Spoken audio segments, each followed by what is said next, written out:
ఓం నమో వెంకటేశాయ. ఆధ్యాత్మిక విశేషాలకు స్వాగతం. ముందుగా ప్రధాన అంశాలు.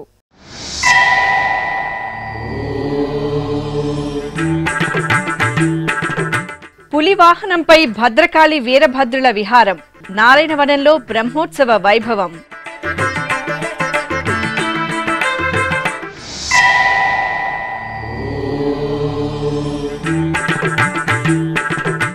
అభిషేక సేవలో శ్రీ కాలభైరవుని దర్శనం, శ్రీకాళహస్తి క్షేత్రంలో విశేష ఆరాధనం.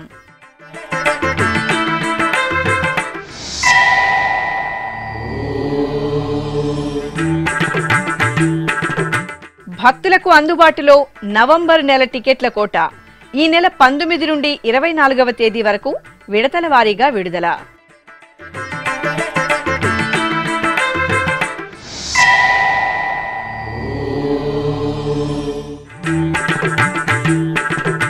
తిరుచానూరు పద్మావతిదేవి సన్నిధిలో ఈ నెల 16న వరలక్ష్మి వ్రతం. ఏర్పాట్లపై అధికారులతో టీటీడీ జేఈఓ సమీక్షా సమావేశం.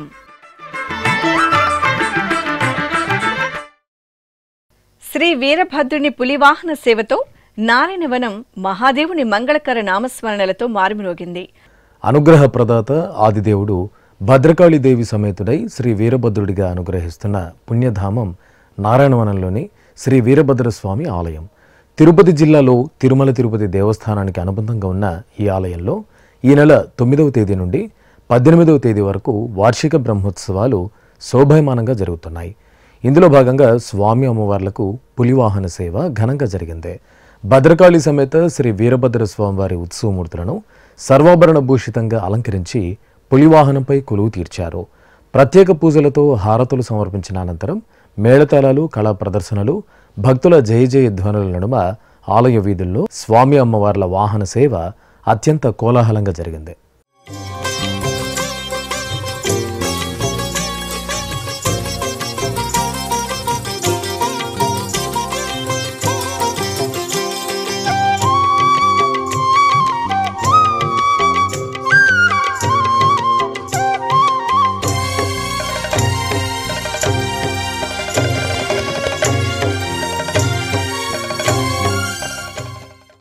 లయకారుడు పరమేశ్వరుడి కాలస్వరూపమే శ్రీ కాలభైరవ అవతార విశేషం.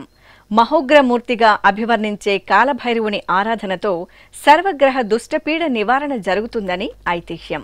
అందులోనూ ఎంతో విశేషమైన వాయుక్షేత్రంగా వినితికెక్కిన శ్రీకాళహస్తీశ్వరుని సన్నిధిలో కాలభైరవుని దర్శనం భక్తులకు సర్వశుభకరం. శ్రీకాళహస్తి మహాక్షేత్రంలోని జ్ఞానప్రసనాంబ సమేత శ్రీ వాయులింగేశ్వరుని ఆలయ ప్రాంగణంలో కాలభైరవ ఆరాధనం సంప్రదాయబద్ధంగా జరిగింది. ముందుగా అర్చకులు గణపతి ప్రార్థన చేశారు. ఆపై సంకల్ప పూజలను పూర్తి చేసి పంచామృతాలు, ఫలరసాలు, విభూది, చందనం వంటి మంగళ ద్రవ్యాలతో మంగళమూర్తికి అభిషేకోత్సవాన్ని వైభవంగా నిర్వహించారు. ఆపై అలంకరణలు పూర్తి చేసి నిమ్మకాయ హారాలను, నివేదన, నీరాజనాలను సమర్పించి భక్తులకు దర్శన భాగ్యం కల్పించారు.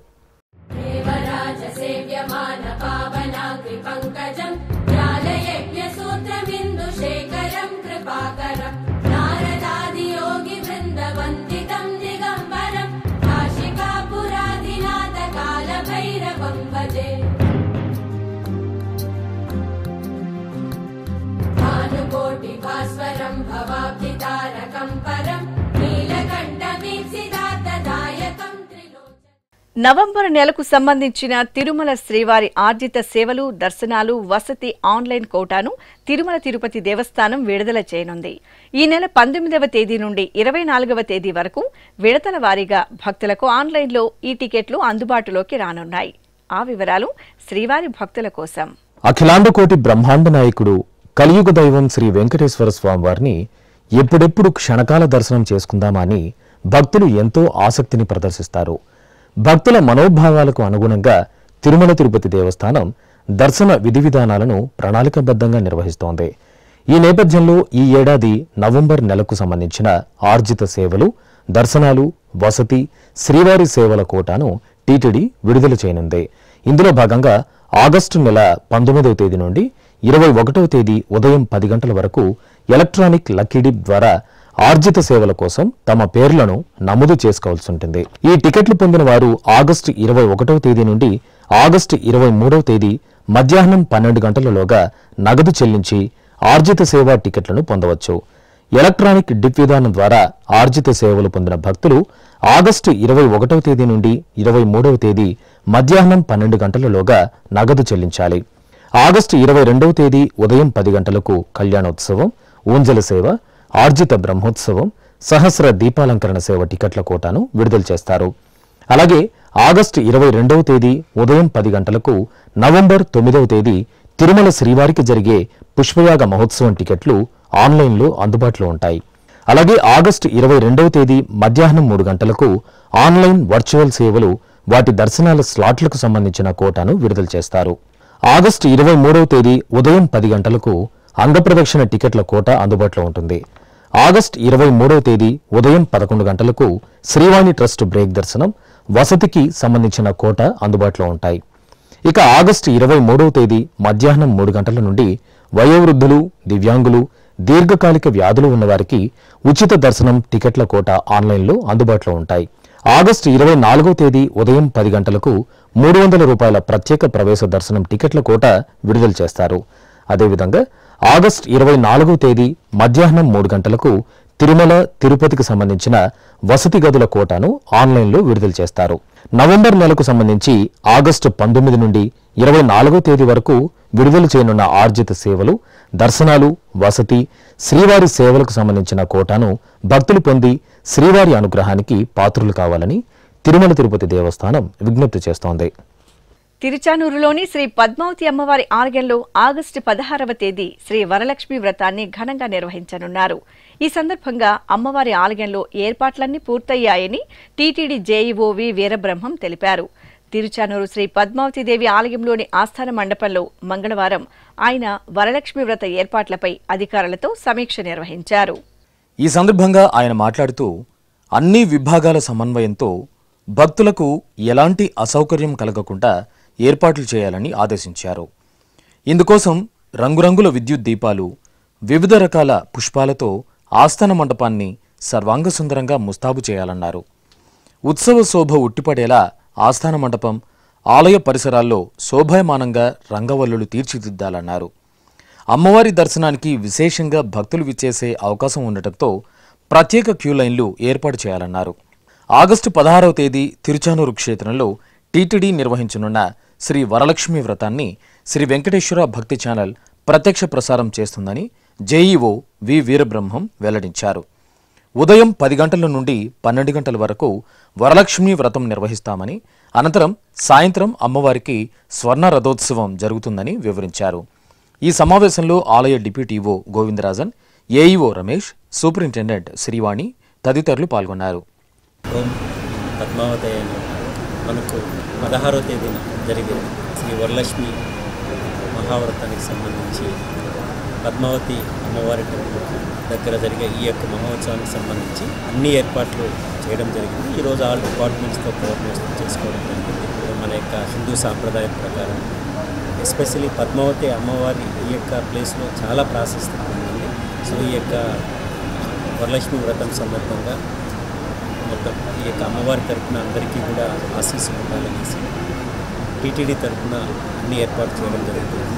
సో భక్తులందరూ కూడా ఈ వరలక్ష్మి వ్రతాన్ని ఆ రోజును పురస్కరించుకునేసి దర్శనం చేసుకునేసి వ్రతాన్ని సంబంధించి కూడా ఆశీస్సులు పొందాల్సిందిగా కోరుకుంటున్నాను. ఓం పద్మావతి. దేవభాషగా పిలువబడే సంస్కృత భాషను సామాన్య ప్రజలకు చేరువ చేసేందుకు తిరుపతిలోని జాతీయ సంస్కృత విశ్వవిద్యాలయం ఎనలేని కృషి చేస్తోందని ఉపకులపతి ఆచార్య జిఎస్ఆర్ కృష్ణమూర్తి తెలిపారు. తిరుపతిలోని జాతీయ సంస్కృత విశ్వవిద్యాలయంలోని సమావేశ మందిరంలో మంగళవారం జరిగిన మీడియా సమావేశంలో ఆయన మాట్లాడుతూ సంస్కృత విశ్వవిద్యాలయం పురోగతిపై పలు అంశాలను వెల్లడించారు. విశ్వవిద్యాలయంలో కన్సల్టెన్సీ కేంద్రాల స్థాపన, ప్రాచీన క్రీడల అభివృద్ధి, బాల కేంద్రాల వ్యవస్థాపనతో పాటు పలు అభివృద్ధి సంక్షేమం కార్యక్రమాల గురించి వివరించారు. జాతీయ సంస్కృత విశ్వవిద్యాలయానికి నాక్ అక్రిడేషన్ A+ గ్రేడ్ హోదా లభించినట్లు తెలిపారు. సంస్కృత భాషాభివృద్ధికి అలాగే నైతిక విలువల్ని పెంపొందించడానికి చిన్నప్పటి నుంచే చక్కటి ప్రశిక్షణ ఇవ్వడం కోసమని బాలకేంద్రాలు మేము ఏర్పాటు చేసాం. ఆ బాలకేంద్రాలు నిర్వహించడానికి ఒక 100 మందిని ప్రశిక్షితులను చేశాం. ఈ తిరుపతి క్షేత్రంలో ఒక 72 బాలకేంద్రాలు నడుస్తున్నాయి.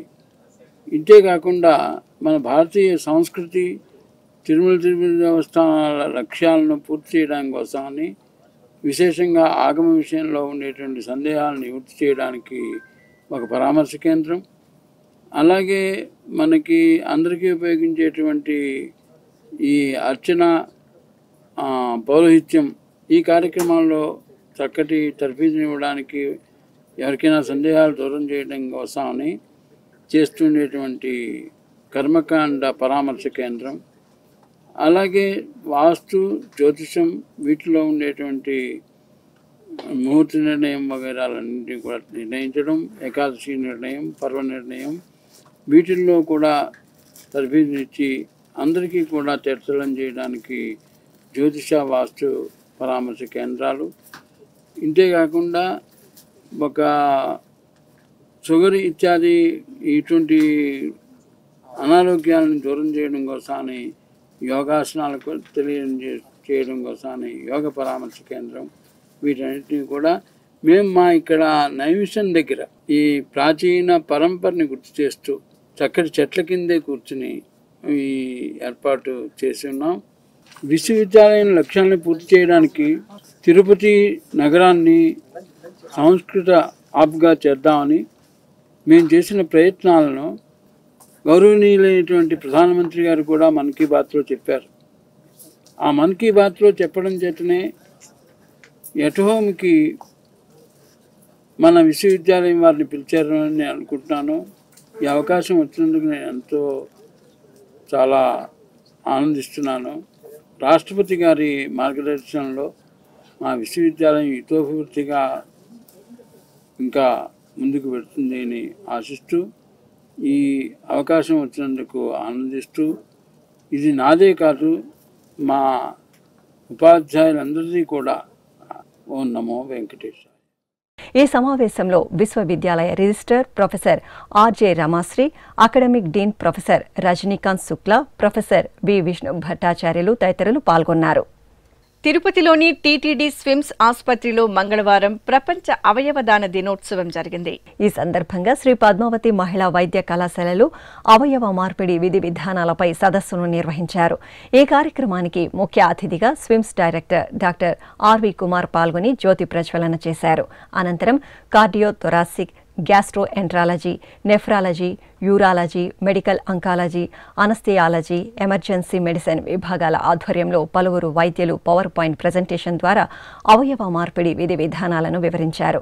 ఈ సందర్భంగా SVIMS director doctor R V Kumar ఎస్వీబీసీతో ప్రత్యేకంగా మాట్లాడారు. ఓం నమో వెంకటేశాయ. శ్రీ వెంకటేశ్వర వైద్య విజ్ఞాన సంస్థ తరఫున ఈరోజు ప్రపంచ అవయవదాన అవగాహన దినోత్సవాన్ని నిర్వహిస్తూ ఉన్నాం.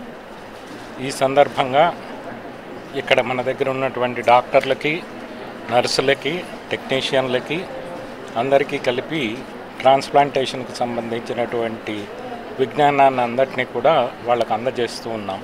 మన ఆంధ్రప్రదేశ్ రాష్ట్రంలో అన్ని రకాల ట్రాన్స్ప్లాంటేషన్ అంటే గుండెది, తర్వాత లివర్ది, తర్వాత మూత్రపిండాలు 3 ట్రాన్స్ప్లాంటేషన్స్ అవైలబుల్ ఉన్నటువంటి ఏకైక సంస్థ, పబ్లిక్ రంగ సంస్థ శ్రీ వెంకటేశ్వర వైద్యాలయం.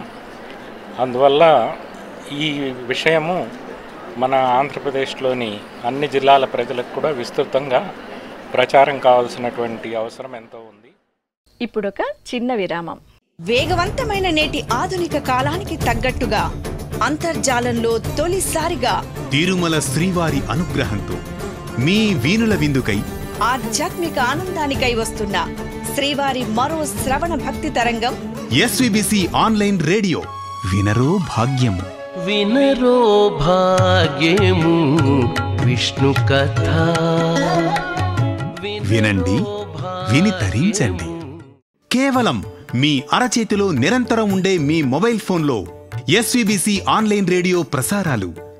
ప్రపంచ వ్యాప్తంగా మీరు ఎక్కడున్నా సరే మీ రోజువారీ పనులు చేస్తూనే శ్రవణానందంగా వింటూ సాగిపోండి, ఆధ్యాత్మిక ఆనందాన్ని పొందండి. 24 గంటలు ఆన్లైన్లో మీకు తోడుగా ఎస్వీబీసీ ఆన్లైన్ రేడియో. మరి ఇంకెందుకు ఆలస్యం?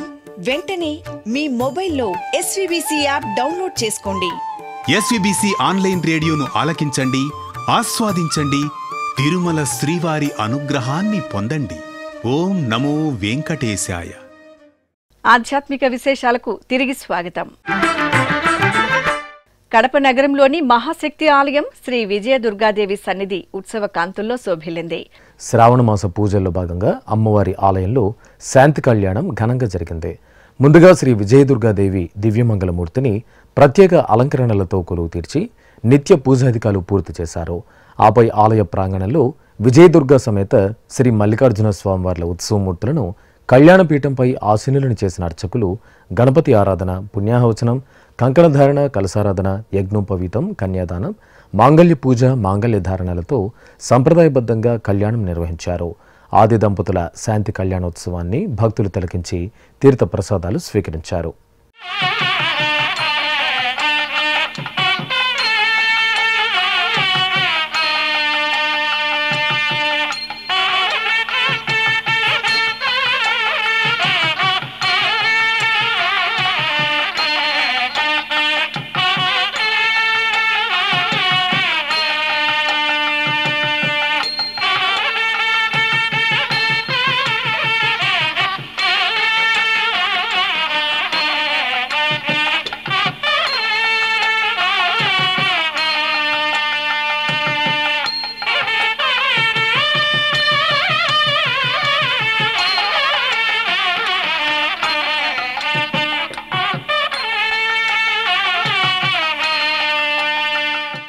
చిత్తూరు చవటపాలెంలో భక్తుల కల్పవల్లిగా కొలువైన మంగళప్రదాయిని శ్రీ విరూపాక్షమ్మ తల్లి అమ్మవారి సన్నిధిలో జాతర సంబరం అట్టహాసంగా జరిగింది. ఈ సందర్భంగా నాగాలమ్మ, మునీశ్వరుల ఉత్సవాలను ప్రత్యేకంగా కొలువు తీర్చారు. అలాగే గర్భాలయంలో శ్రీ విరూపాక్షమ్మ తల్లి, ముత్యాలమ్మ తల్లి, శ్రీ ఆర్మునియమ్మ తల్లి మూర్తులను సకలభరణ భూషితంగా పుష్పమాలలతో సుందరంగా అలంకరించి విశేషంగా ఆరాధనలు జరిపారు. ఇక ఆలయ ప్రాంగణంలో సర్వశక్తి రూపిణి శ్రీ విరూపాక్షమ్మ తల్లి ఉత్సవమూర్తిని సింహవాహినిగా, త్రిశూలపాణిగా వేంచేపు చేసి పూజాధికాలు పూర్తి చేశారు. భక్తులు భక్తి ప్రపత్తులతో అమ్మవారిని దర్శించుకుని అంబళ్లను సమర్పించి మొక్కులు చెల్లించుకున్నారు.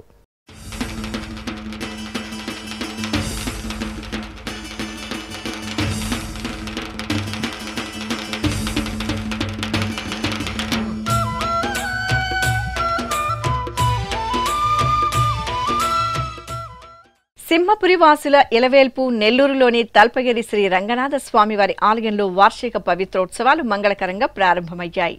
ఈ సందర్భంగా స్వామివారి సన్నిధిలో అర్చకులు, వేద ఆగమ పండితుల నేతృత్వంలో విశ్వక్సేన పూజ, భగవద్ అనుజ్ఞ, మృత్సంగ్రహణం, యాగశాల ప్రవేశం, హోమం తదితర క్రతువులతో ఆగమోక్తంగా అంకురార్పణ ఘట్టాన్ని నిర్వహించారు.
చిత్తూరు జిల్లా శాంతిపురం మండలం కూతిగానిపల్లి నుండి సుమారు 1.5 లక్షల రూపాయల విలువైన 10 టన్నుల కూరగాయలను తిరుమలలోని మాతృశ్రీ తరిగొండ వెంగమాంబ నిత్యాన్న ప్రసాదానికి అందజేశారు.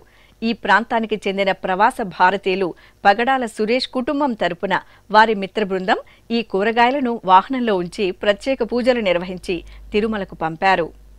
సర్వమంగళాలను, సౌభాగ్యాన్ని, అష్టైశ్వర్యాలను ప్రసాదించే మంగళరూపిణి శ్రావణ మంగళగౌరీదేవి. ఆ తల్లి ఆరాధనతో ముత్తైదువులకు 10 కాలాలు పసుపు, కుంకుమ, సౌభాగ్యం ప్రాప్తిస్తుందని పురాణోక్తి.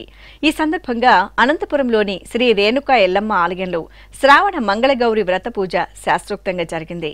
ముత్తైదువులు అర్చకుల సమక్షంలో సంకల్పపూర్వకంగా శ్రీ శ్రావణ మంగళగౌరిని ఆరాధించి అమ్మవారి అనుగ్రహానికి పాత్రులయ్యారు. ఎన్టీఆర్ జిల్లా జగ్గయ్యపేటలోని శ్రీ ముత్యాలమ్మ తల్లి సన్నిధి శాకాంబరి పూజలతో శోభిల్లింది. శ్రావణ మాసంలో సర్వలోకాలకు తల్లి అయిన జగన్మాతను శాకాంబరిగా ఆరాధించడం సంప్రదాయం. ఈ సందర్భంగా శ్రీ ముత్యాలమ్మ తల్లిని సహదేవతామూర్తులను పలు రకాల కూరగాయలతో అలంకరించి శాకాంబరి అర్చనలతో సేవించారు. భక్తులు అమ్మవారిని శాకాంబరిదేవి రూపంలో దర్శించుకొని తీర్థప్రసాదాలను స్వీకరించారు. ఖమ్మంలోని గంగా భవానీ సమేత శ్రీ మృత్యుంజయ స్వామివారి ఆలయంలో శ్రావణ మంగళ గౌరి పూజలు ఘనంగా జరిగాయి. ఈ సందర్భంగా ముత్తైదువులు శ్రీ గంగా భవానీ అమ్మవార్ల సన్నిధిలో సకల శుభాలను, సౌభాగ్యాన్ని సిద్ధింపజేసే శ్రావణ మంగళ గౌరీ దేవిని సామూహిక కుంకుమార్చనలతో సేవించి తరించారు. అర్చకులు అమ్మవార్లకు ప్రత్యేకంగా ధూపదీప నైవేద్యాలు, కర్పూర హారతులు అందజేసి భక్తులకు ప్రసాద వితరణ చేశారు.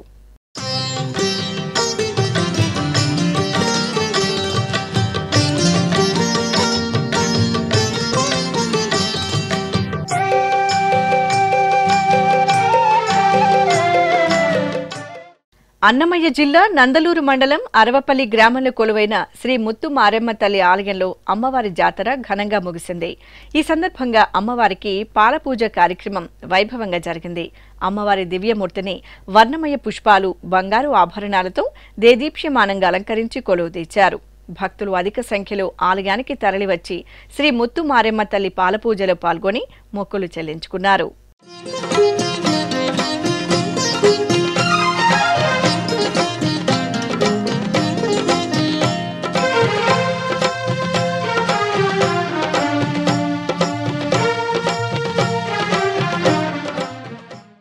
ఇక తిరుమల శ్రీ వెంకటేశ్వర స్వామివారిని దర్శించుకున్న భక్తుల సంఖ్య, శ్రీవారికి తలనీలాలు సమర్పించిన భక్తుల వివరాలు, హుండీ ఆదాయం తదితర అంశాలను తిరుమల సమాచారంలో తెలుసుకుందాం.